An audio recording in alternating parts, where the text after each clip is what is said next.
Bismillahir Rahmanir Rahim. In the previous track, we were talking about majaz in the Quran, and particularly pertaining to matters of the unseen. Majaz being when you take a word away from its primary meaning to a secondary meaning, which is permitted in the language. So in other words, the language allows for this secondary meaning. So when it comes to matters of the unseen, when somebody tries to assign a secondary meaning to a particular word, then we ask him, who is deciding that there should be a secondary meaning for this particular word? Did the Arab all come together and agree to this? Of course, that's not how language develops. So our argument actually hits at the root of their assumptions that there is in fact a primary meaning for a word, and that there is in fact a secondary meaning for a particular word. So the point is, if you're going to say this word has a primary meaning, then you need to establish proof. But the point is, how are you supposed to establish this evidence? You're going to have to be pretty much the owner of the language in order to do that. No one is the owner of any language. So the people of Majaz, they would say something like that the rahmah of Allah is a metaphor for His distributing His blessing to people. So when He gives you blessing or ni'mah, then this is a rahmah. So they will say that the primary meaning of rahmah is the mercy which a person finds in himself, and the secondary meaning is giving someone a ni'mah or a bounty. So when it comes to humans, we can use the word rahmah, but when it comes to describing Allah, then we cannot use the primary meaning of rahmah. We have to use the secondary meaning, which is to give a ni'mah. But the question now is, okay, well, why don't you use the primary meaning with Allah Jalla wa Ala as well? The answer they would give is that rahmah comes with weakness. Because when you have mercy on someone, it's like you're being weak to that someone, and you feel broken as opposed to feeling strong and powerful and overwhelming. No, rahmah has this idea of being soft and weak towards someone. And Allah Jalla wa Ala is removed from such an attribute.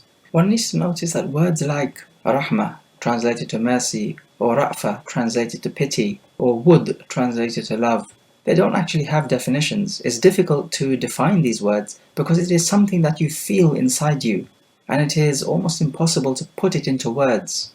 If you have mercy on someone and you give them some bounty or a ni'mah or some sort of grace, then certainly this would be the effect of your mercy, or perhaps the effect of your love to that person. But it is not love itself, the actual essence of love. We need to distinguish between the effects of love and love itself, or the effects of mercy and mercy itself, meaning the essence of mercy. What is it? You cannot put that into words. No one can. It is something felt. So love is defined in the books in a generic sense, not in a specific sense. So now if that's the case, then saying that rahmah has a primary meaning with respects to man, but a secondary meaning with respects to Allah, then this is a tahakkum, where you simply want to have it your way and do things the way you want to, just arbitrarily, like that. And clearly that's not a rational way to proceed. Rather, you have to be consistent, not arbitrary. So we say that rahmah for everything is specific to it. So the rahmah of a bird is specific to a bird. The rahmah of humans is specific to humans, and not the same as the rahmah of birds and other animals. So when we say that the bird has rahmah to its hatchlings, we don't say that this is some sort of majaz. It is literally a rahmah, but it is a rahmah that is fitting to that particular bird. So we say that this quote-unquote primary meaning is to be used for everyone and everything who is described with a rahmah, and that there is no secondary meaning for this word. So in conclusion, we say to them that who is assigning these primary meaning and secondary meaning? Can you honestly say that all the Arab got together and said, okay guys, we're going to use this as the primary meaning for this word and such as the secondary meaning? Of course, this never happened with any language, such that we can ever say that there is a primary meaning and a secondary meaning. That's the first point. The second point is to say that these words have general meaning which apply to everyone and everything in a way that is fitting to that particular being, be it a human being, be it a bird, be it an ant. So any being, and that includes the divine being, and that is Allah Jalla wa Ala. So by way of example, we take the word Rahmah. It applies to every being which it can apply to in a general sense. But the nature of this Rahmah is specific to that particular being. And so like this, there is no primary and secondary meaning. So the word Rahmah has an all-encompassing general meaning, which is difficult to define. It's something that you feel. But when we talk about the human having Rahmah on another human, this is by way of an example. A bird has Rahmah on its hatchling. This is by way of an example of Rahmah. The lion has Rahmah on his cubs. This is another example of Rahmah. It all comes under the general meaning of Rahmah. And these individual cases are just examples of Rahmah. Then the Shaykh goes on to say, وَمَنْ لَمْ يَتَوَقَّ النَّفْيَ وَالتَّشْبِيهَ زَلَّ وَلَمْ يُصِبْ التَّنْزِيهِ. And whoever does not avoid or protect himself from an-nafi, which is to reject the attributes of Allah, or at-tashbih, which is to resemble the attributes of Allah to that of humans, then he has slipped or has made a mistake, and he has not attained at-tanzih. At-tanzih is when you remove Allah from any imperfection.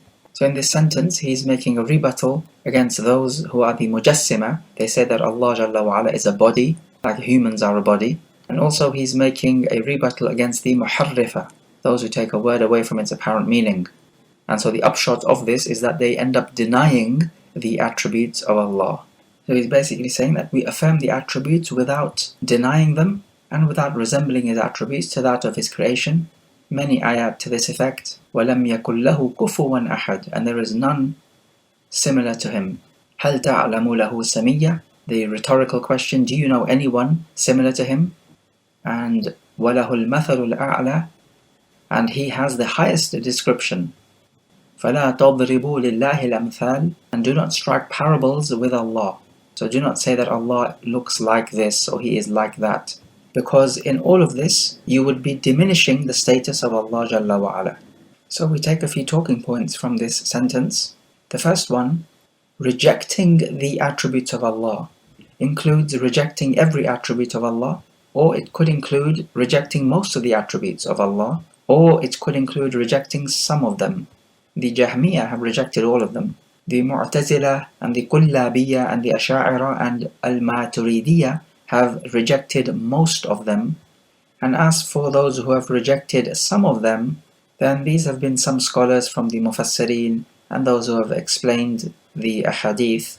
Now many of these types of scholars have rejected the Sifa Ikhtiyariya, the description which Allah manifests when He wills it. So for example, Rida, which is pleasure, or Ghadab, which is anger, or the Nuzul, is descent to the lowest heaven, and so on. These are the types of attributes which have been most rejected. The second point of discussion is that when it comes to this rejection of the attributes, then it could be directed from different angles. So for example, one may reject this description in totality. So for example, he may say that Allah does not hear, or he may say that from the very beginning Allah does not have hikmah, or He does not have knowledge, and so on. The second angle is that one may actually affirm the description, but not according to its apparent meaning. So he may say that rising over the throne, it does not mean what it apparently says. It means something else, so a secondary meaning. So some will take it to a secondary meaning. Others, the Mufawwidah, will say we don't actually know what it means. Allah Jalla wa Ala alone knows what it means. So taking the word away from its apparent meaning, without evidence of course, we have said that this is tahrif. And as for those who say, well, we simply don't know what it means, we leave the meaning to Allah, then they are called the Mufawwidah, from tafweed, when you leave a matter to someone else. And this is also misguidance because the Quran came down in the clear Arabic tongue. So we do know what the words mean. Yes, what we leave up to Allah Jalla wa Ala is the kayfiyah and the tamamul ma'na, the complete meaning and the kayfiyah, the how of it, so how the attributes manifest. That much we leave to Allah Jalla wa Ala, but not the aslul ma'na, not the mere meaning of the word. That we do know because it is in the Arabic language. Okay, so those are two ways in which rejection is made. The third way is to say we reject saying how this attribute manifests. And this is the madhab of the Ahlus Sunnah wal Jama'ah. They say we will reject anyone who says how these attributes manifest. That much we do not know. And Allah Jalla wa Ala says, لَيْسَ كَمِثْلِهِ شَيْءٌ وَهُوَ السَّمِيعُ الْبَصِيرُ. There is no one of His description, and He is the hearer, the seer. And the fourth type of rejection is that they reject the meaning of this sifa, of this description. So they say, yes, we affirm this description, but we reject its meaning. So all of these descriptions, they say, we do not say that they have an individual, unique meaning. Rather, all of these descriptions of rahmah, of knowledge, of hikmah, and so on, they are all one and the same. Okay, so that was an-nafi, which is rejection. What about at-tashbih, which is when you resemble Allah to someone else? And that is our next talking point. So we say about at-tashbih that we can divide it up into categories. The first category, or we could say the first stage, is when you completely resemble Allah to His creation. So that is to say that the hand of Allah is just like our hand. And to say something like this is complete and outright kufr, because Allah Jalla wa Ala says, لَيْسَ كَمِثْلِهِ شَيْءٌ وَهُوَ السَّمِيعُ الْبَصِيرُ. There is nothing of His description, and He is the hearer, the seer. And like we always say, whatever you imagine Allah to be, then He is not like that. Even if we take a look at a creation of Allah, which is Jannah, we are told by the Prophet that it is a place the thought of which has not even occurred to any man.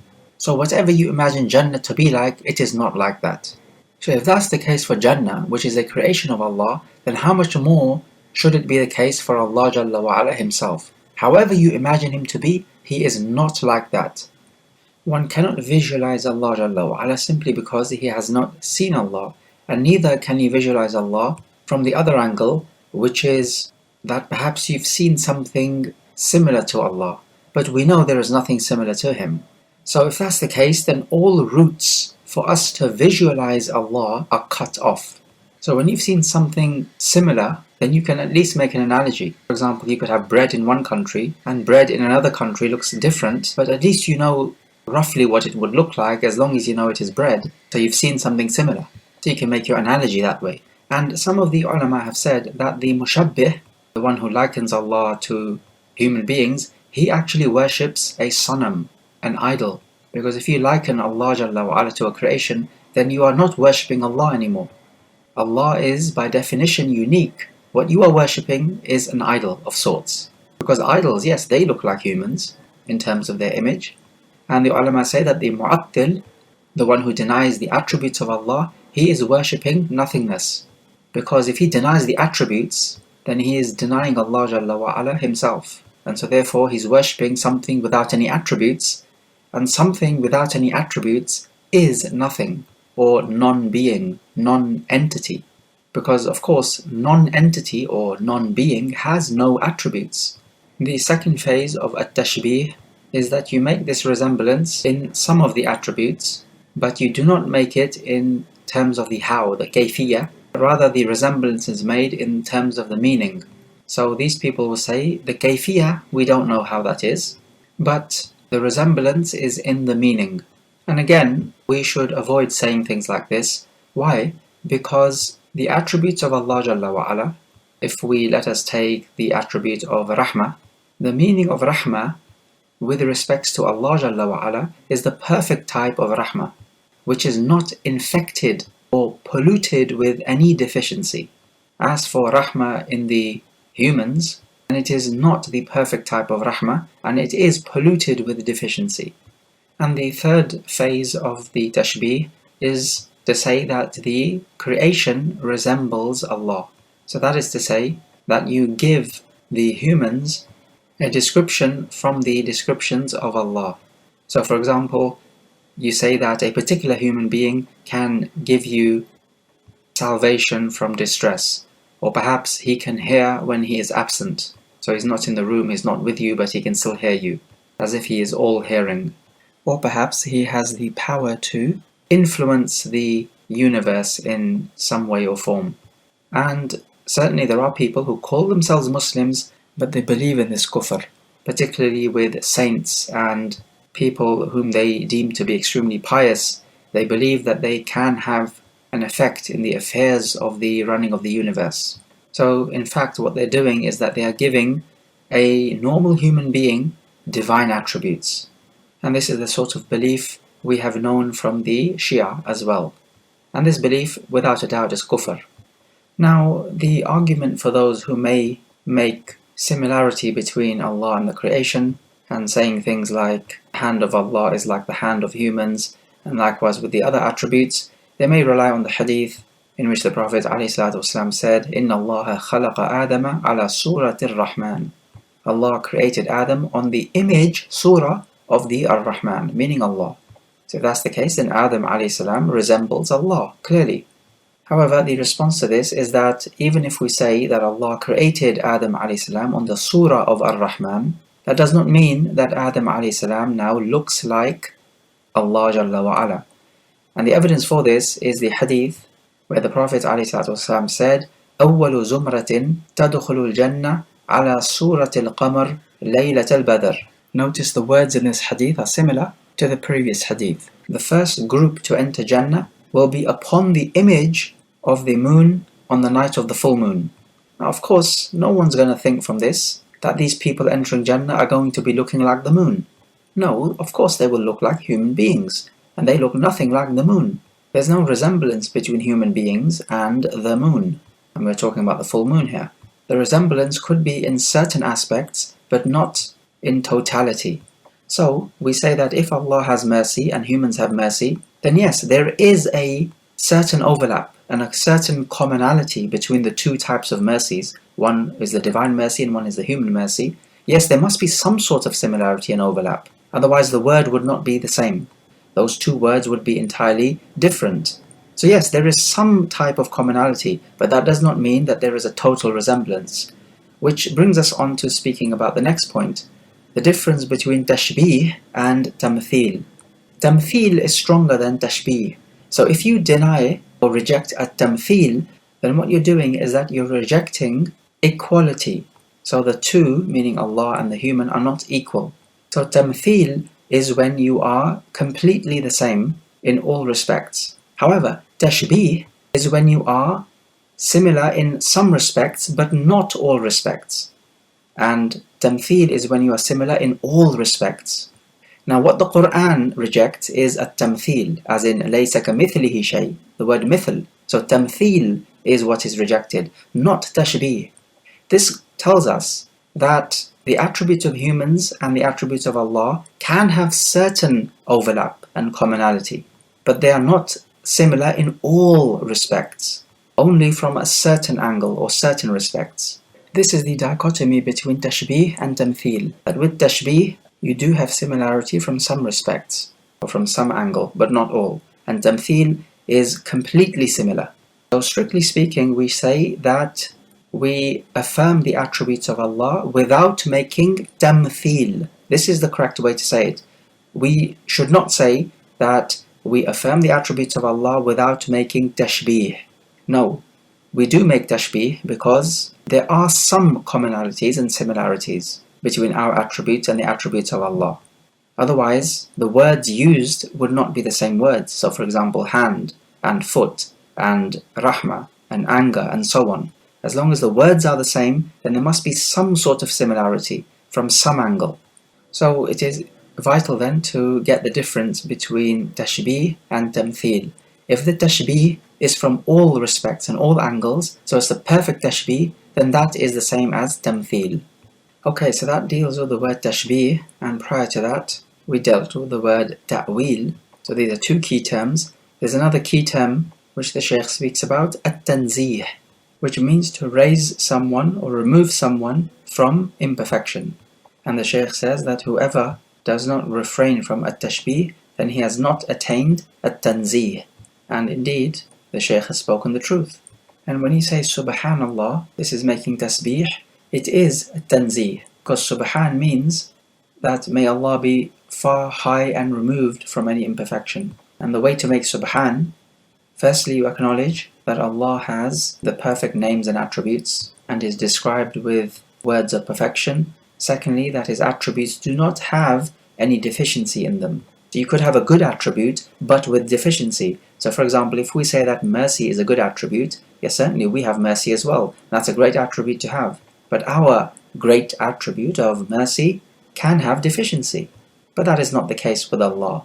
So that's the second way. And thirdly, you must not resemble Allah Jalla wa Ala with anything of His creation, so that He is unique in His attributes. And so with these three vital ingredients, you have made a tasbih, which is manifested in your statement, Subhanallah. Thus we find that the Jahmiyyah, Mu'tazila, Asha'ira, Kullabiyya, Maturidiyya, all of these sects have not made tanzih of Allah Jalla wa Ala. And all of these people who deny the attributes of Allah Jalla wa Ala, they do that with one motivation. They say we are doing this to remove Allah from any deficiency, whereas actually they've fallen into quite the opposite. They have put Allah in deficiency. Let's take a look at the next words of the Shaykh. فَإِنَّ رَبَّنَا جَلَّ وَعَلَى مَوْصُوفٌ بِصِفَاتِ الْوَحْدَانِيَّةِ مَنْعُوتٌ بِنُعُوتِ الْفَرْدَانِيَّةِ لَيْسَ فِي مَعْنَاهُ أَحَدٌ مِنَ الْبَرِيَّةِ. For our Rabb Jalla wa Ala is to be described with the description of wahdaniyya, oneness or uniqueness, and He is described with the description of uniqueness, and no one from the creation shares in this meaning of wahdaniyya and fardaniyya. So he talks about wahdaniyya. This is where Allah Jalla wa Ala says, for example, قُلْ هُوَ اللَّهُ أَحَدٌ. Say, He is Allah, the One. This is wahid, wahdaniyya, the oneness. And where He says, وَلَمْ يَكُنْ لَهُ كُفُوًا أَحَدٌ, and there is no one equal or similar to Him. So this is where He is unique. He is fard. So just like He is in His essence one and unique, so He is in His attributes one and unique. Allah Jalla wa Ala says in the Quran, وَلَهُ الْمَثَلُ الْأَعْلَى, and He has the highest description. That goes to show that no one else compares with Him in His description or His attributes. His sifat, or His descriptions, can be divided into two categories. The first one is the sifat of that, and the second one is the sifat al-fi'l. So as for the sifat of that meaning His own essence. So these are the sifat dhatiyya, those descriptions which never leave Him, are always with Him. These are descriptions such as His face, His two eyes, His two hands, His rahmah, His hearing, His vision, His knowledge, His wisdom. And the second category is the sifa fi'liyah. And these are descriptions of Allah which manifest when He wants them to manifest. Such as, for example, His descent to the lowest heaven. It is not always the case, but it manifests when He wills it. And the first madhab, or the first sect to reject this type of sifat, were the Kullabiyah, and they were followed by Abu al-Hasan al-Ash'ari, from where the Ash'ari sect come from. We can also divide its categories in two separate or two new categories. So the first one is the Sifatu Jalal.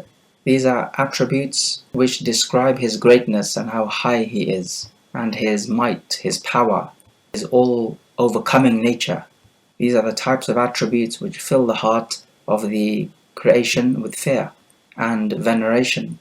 Then the second of these are the Sifatu Jamal, the description of beauty. And these are the descriptions which fill the heart of man with love for his Rabb and a desire to meet Him, Jalla wa Ala. And so these would be descriptions such as Rahmah, which is mercy, Ra'fa, which is pity, Maghfirah, forgiveness. He is At-Tawwab, the one who accepts repentance. So these types of descriptions fill the heart with love for your Rabb and a desire to meet Him. So the first category fill the heart with fear, and the second category fills the heart with love. And this is the vital balance that the Muslim must strike, love and fear. Okay, we can divide the attributes of Allah in two other categories. First of them being Sifatu Rububiyyah, His description of Rububiyyah, and the second one being, no surprises, Sifatu Uluhiyyah, His description of Uluhiyyah. So as for the Rububiyyah descriptions, then these are descriptions which tell us that He is the creator and the sustainer, the manager of the affairs and the owner, such as His mulk, His dominion, His qudra, His quwwah, His ihata, He encompasses everything, and so on. Then the second category, the description of His uluhiyyah, signify to us that He is worthy of worship, such as His name Al-Ilah, from which the word Allah comes, or his name As-Samad. As-Samad, as in Allahus Samad in the Quran, it means the one whom you turn to, and clearly you turn to the one you worship. So these are three various ways in which we can divide the attributes of Allah Jalla wa Ala. Then the Shaykh goes on, وَتَعَالَى عَنِ الْحُدُودِ وَالْغَايَاتِ وَالْأَرْكَانِ وَالْأَعْضَاءِ وَالْأَدَوَاتِ وَلَا تَحْوِيهِ الْجِهَاتُ السِّتُّ كَسَائِرِ الْمُبْتَدَعَاتِ. Before we delve into these words, first of all, know that the maxim of the Ahlus Sunnah wal Jama'ah is that when it comes to the attributes of Allah, we affirm the goodly attributes in detail. So we can go into particular detail about the attributes we affirm, as in, for example, his rahmah, his anger, his taking revenge, or his love and his pity, and so on. We can go into detail enumerating these attributes that we affirm. As for those attributes which we negate, the Ahlus Sunnah do not go into detail with this. They just negate the negative attributes or the deficient attributes in a general sense, without going into detail. Now this is completely the opposite to how the Ahlul Bid'ah proceed. What they do is that they negate the negative attributes in detail, and they do not affirm the positive attributes. Now, interestingly enough, what the Shaykh has done in these past words that we have read is that he has negated certain attributes from Allah in detail, and that is not normally the way of the Ahlus Sunnah wal Jama'ah. And also what is interesting are the words he uses here. These are the words which the people of Kalam, the Mutakallimun, would use during his time. So he says that Allah is high above any hudud, boundaries, or ghayat, or any limits, or any arkan, or any pillars holding him up, or any a'ba, any body parts. Nor does he have any apparatus which he uses. And the 6 directions do not encompass him. He's not contained in any place, just like all the other created things are contained in a place. So this is what he says, and you'll notice that he's going into some detail in negating the negative attributes, or attributes which would diminish Allah's status. And this is normally the way of the Mubtadi'ah, the people of Bid'ah. They go into some detail negating the imperfect attributes. The Ahlus Sunnah wal Jama'ah do not go into detail. They just negate the imperfect attributes in a general sense without enumerating them. But rather they would enumerate the positive attributes which Allah Jalla wa Ala has. And also you'll notice these words that he uses. We don't find these words in the Quran nor in the Sunnah.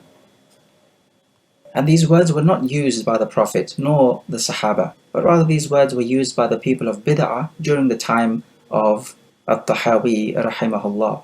And so words or concepts which we do not find in the Quran and the Sunnah, we don't affirm them and we don't negate them. We simply refrain from using such language. For example, the word body. Is Allah a body or a jism? We do not find the Quran and the Sunnah speaking about such words, so the word itself, we will not use it. And the concept, we will not even deal with it. So we keep quiet about what the Quran and the Sunnah keep quiet about. This is the methodology of the Ahlus Sunnati wal Jama'ah, in opposition to the Ahlul Bid'ah. And so this is a vital piece of etiquette which we must observe before Allah Jalla wa Ala. Okay, let's take a couple of talking points from this. This word had, meaning boundary or limit. So between two countries you could have a had, which would be the border. Some scholars of Ahlul Sunnah, in order to refute the Jahmiyyah who say that Allah is everywhere, so these scholars said that Allah rose above the throne with a had, meaning with a boundary, denoting this idea that Allah is separate from His creation. So normally we would not use such words. They do not appear in the Quran and the Sunnah, so we keep quiet about them. We don't even turn our attention to these concepts. However, for the particular purpose of refuting the Ahlul Bid'ah, such words may be used, but only for that purpose. Okay, the second talking point is that when it comes to the hadith which we have mentioned in the Sahih, حجابه نور لو كشفه لأحرقت سبحات وجهه ما انتهى إليه بصره من خلقه. His hijab is light. If he were to remove it, then the brightness of his face would burn everything of his creation which his vision reaches. So does this mean that the vision of Allah is restricted to where the creation is restricted, so it reaches as far as his creation does? Well, no. The hadith is just saying that his vision encompasses all of his creation, and so whatever his vision reaches of the creation, the brightness of his face will burn it. But that does not mean to say by any means that his vision is limited to his creation. You'll remember the Shaykh spoke about the 6 directions in his text. What are these 6 directions? He's talking about the front, behind, above, below, left, right. But as for the direction of Allah, then we simply say that He has the jihatul ulu. He has the direction of highness. So He is simply high. So wherever you may be in this universe, Allah is high and above you. Now you might say, but isn't that contradictory? If someone is above you, then looking at it from another direction, he will be below someone else. Well, we say yes, that is certainly true for physical entities in this universe. But Allah Jalla wa Ala is not a physical entity inside this universe. So this rule does not apply to Him. Rather, the only thing which applies to Him is that He is high above His creation. Wherever you may be, Allah is above you. That's it. So the 4 dimensions of space-time in this universe do not apply to Allah Jalla wa Ala. It's a similar thing with the hadith where Allah Jalla wa Ala descends to the lowest heaven during the last third of the night, and in some narrations during the last half of the night. But does that mean He's always descended to the lowest heaven? Because at every point in time there is the last half or last third of the night for someone somewhere on earth. Well, we say yes. So if it is the last third of the night for you, then for you Allah Jalla wa Ala has descended to the lowest heaven. But for you, if it is not the last third or half of the night, then Allah has not descended to the lowest heaven. But He has for someone else in another part of the planet. Now, whereas this may not be possible for a physical entity in the universe, it certainly is possible for Allah Jalla wa Ala, and the route to understanding this all is that we cannot make an analogy between ourselves and Allah. So what we are restricted to, Allah Jalla wa Ala is not restricted to, because again, He is not restricted to the 4 dimensions of space and time in this universe. Then the Shaykh goes on to talk about the Iman in the night of Isra wal Mi'raj. The Shaykh Abu Ja'far al-Tahaawiyyah rahimahullah says, وَالْمِعْرَاجُ حَقٌّ وَقَدْ أُسْرِيَ بِالنَّبِيِّ صلى الله عليه وسلم وعرج بشخصه في اليقظة إلى السماء ثم إلى حيث شاء الله من العلا وأكرمه الله بما شاء وأوحى إليه ما أوحى ما كذب الفؤاد ما رأى فصلى الله عليه وسلم في الآخرة والأولى. The Mi'raj, the ascension, is the truth. And the Prophet was taken on a night journey, and then he ascended in his body whilst awake to the heaven, or to the highness, and then to wherever Allah willed him to go from the highness. And Allah honored him with what He wanted, and He revealed to him what He revealed to him. His heart did not lie about what he saw. So may Allah send His salah and peace upon him, meaning the messenger, in the akhirah and in this life. So this piece talks about when the Prophet ﷺ was taken on a night journey from Baytul Maqdis, that is the city of Jerusalem, from the Al-Masjid Al-Aqsa. He was taken up to the various heavens. And this happened not during his sleep, but when he was awake. So as for the night journey, which happened first, so that happened before the ascension, then he was taken from Mecca to Jerusalem, or Baytul Maqdis. And this happened as he journeyed on an animal which was between a mule and a donkey, and it is called Al-Buraq. Now this is a matter of the unseen. It was a matter of the unseen even for the Sahaba, who were his contemporaries. They just took him on his word, because we know him to be truthful, and so we take him on his word. Of course, the mushrikun thought that the Prophet has turned crazy, and hopefully this will discredit him. However, it only increased the Sahaba in their Iman. They did not hesitate to affirm what the Prophet had told them. So for us also, Iman in this event is wajib, because to disbelieve in it would be to disbelieve in what the Prophet has reported to us, and that would be clearly kufr. And when it becomes known to us that the Isra and the Mi'raj are matters of the unseen, then the rules of the unseen apply. Namely, that we are not allowed to affirm nor deny anything which has not been mentioned in the text. So what the text mentions, we affirm. If the text rejects anything, we reject it. And if the text does not speak about a particular matter, then neither do we deny nor reject it. We simply maintain a neutral ground and refuse to speak on the matter. The Prophet ﷺ narrates this story in the Sahihain. He says he was lying down in the Al-Hatim, which is the area enclosed by the circular wall outside the Kaaba. It is also called Hijr Ismail, according to Ibn al-Qayyim rahimahullah.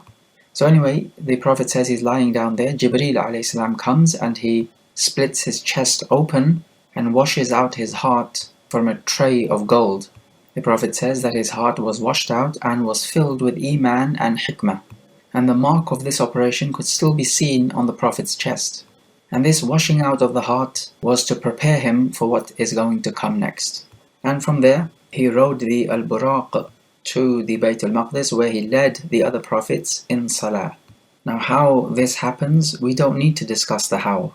We are told it happened, so we have Iman. It is a matter of the unseen. We don't need to delve into the how of it. Just because we don't know how, he is leading some people in prayer who have died hundreds of years before him. We don't know how this manifests. We don't need to know how. All we need to know that this is the truth. Let's take some talking points about this issue. How many times did the Isra wal Mi'raj take place? There are some opinions on this. The first opinion says it only took place once. The second opinion says that the Isra, the night journey, took place twice, but the Mi'raj, the ascension, took place once. The reason why there's a difference of opinion is because the narrations are different. And if the narrations are different, some scholars say that the narrations are speaking about different events. So two different events, which is why the narrations are different. But what is apparent is that the night journey took place once. As Allah Jalla wa Ala says, سبحان الذي أسرى بعبده ليلا من المسجد الحرام إلى المسجد الأقصى الذي باركنا حوله لنريه من آياتنا. So this ayah, beginning of Surah Al-Isra, speaks about the night journey, and what is apparent is that this happened once. The second question to ask is, when did this happen? Again, we have some opinions from the scholars. First opinion says it happened 1 year before the Hijrah. Another opinion says 11 months before the Hijrah. Another opinion says 12 months. Another opinion says 8 months before the Hijrah. Another one says 10 months before the Hijrah. The famous opinion from the historians is that this event took place on the 27th of Rajab. As for the Hijrah from Mecca to Medina, then this happened in the month of Rabi' al-Awwal. Most scholars hold the opinion that the event took place just over a year before the Hijrah. 1 year and 2 months, some say 1 year and 3 months, and so on. So even if we don't know the exact time, we know around about when it happened. It was around about a year before the Hijrah, give or take a few months. Some scholars say that it happened 3 or 5 years before the Hijrah, and they use as the evidence that Khadija radiallahu anha, she died 3 or 5 years before the Hijrah, and it has been reported that she prayed, she made the Salah, and the Salah was made obligatory during the Ascension. So it must mean that the Ascension took place during her life. But of course that is not a good argument, because they used to pray even before the Mi'raj. The Mi'raj is when the 5 times prayer was made obligatory. Before that, they did not pray 5 times a day. They just simply prayed. Okay, let us take a few review questions at this stage. Question number 1. Define what a majaz or metaphor is and give the argument against it. Question number 2. Explain what we mean by tafweed and give the argument against it. Question 3. We mentioned a hadith which appears to tell us that Adam a.s. looks like Allah Jalla wa Ala.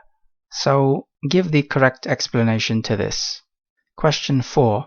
Give the general principle of Ahlul Sunnah wal Jama'ah when it comes to affirming positive attributes of Allah and denying the negative attributes.